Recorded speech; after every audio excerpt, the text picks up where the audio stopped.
Hello and welcome to Justice. I'm Judge Jeanine. Thanks for being with us tonight.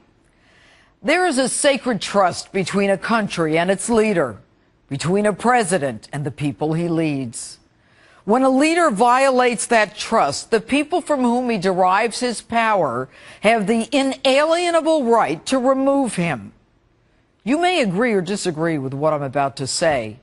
It's not meant to be political.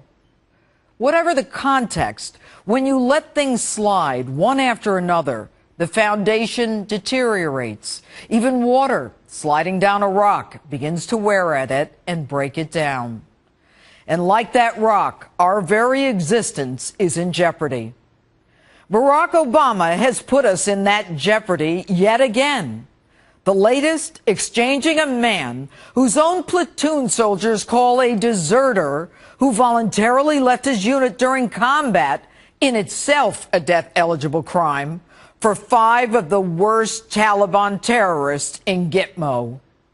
Obama sends out Old Faithful Susan Rice to say this of Bo Bergdahl. He served the United States with honor and distinction. Really? Even the White House had to respin that. Now, Susan, isn't English your first language? Weren't you briefed on what to say? And not for nothing, don't you know that those Sunday morning talk shows are a danger zone for you? But then again, that despicable video lie got you moved up to National Security Advisor. And ironically, the reason for the trade?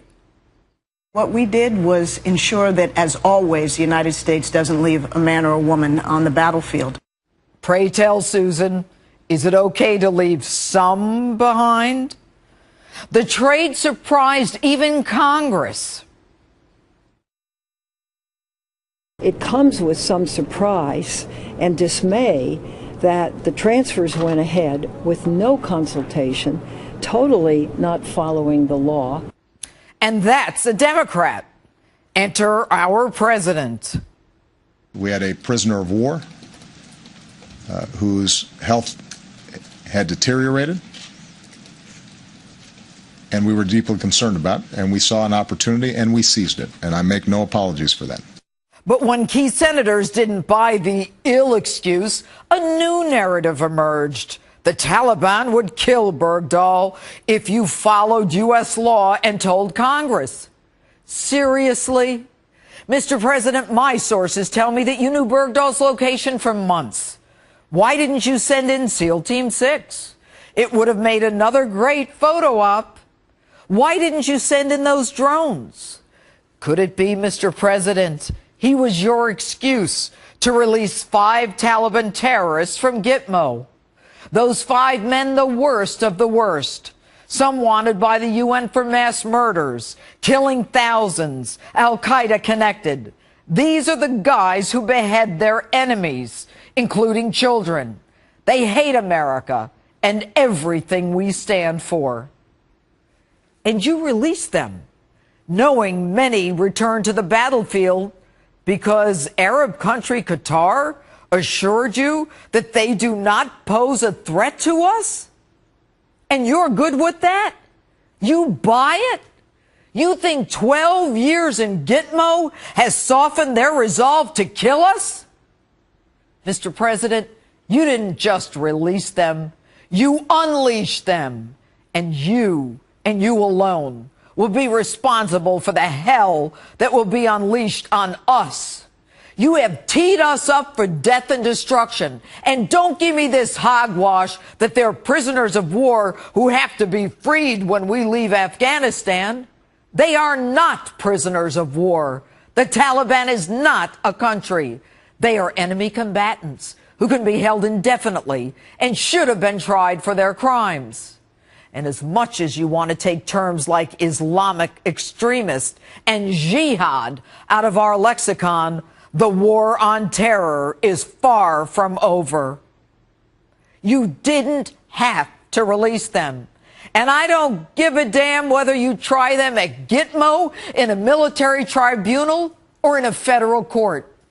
United States attorneys have prosecuted these dirtbags and convicted them time and again. Here's the bottom line. You negotiated with terrorists. You broke the very law that you signed.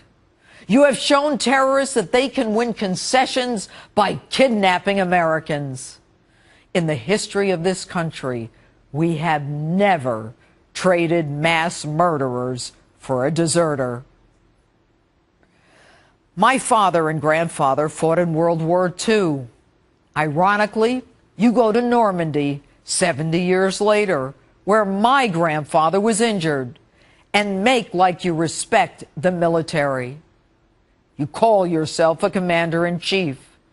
But what commander-in-chief doesn't support a surge but sends in 40,000 troops anyway? What commander-in-chief reduces benefits to those in the military, closes the Veterans War Memorial, reduces the Army to pre-World War II levels, knowingly allows veterans to die in our hospitals, while replenishing the enemy in a time of war? Mr. President, you are destroying this country. You have diminished us on the world stage.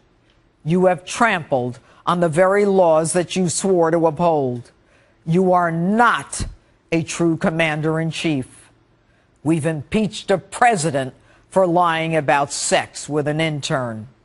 Your actions, far more egregious, demand impeachment. And that's my open.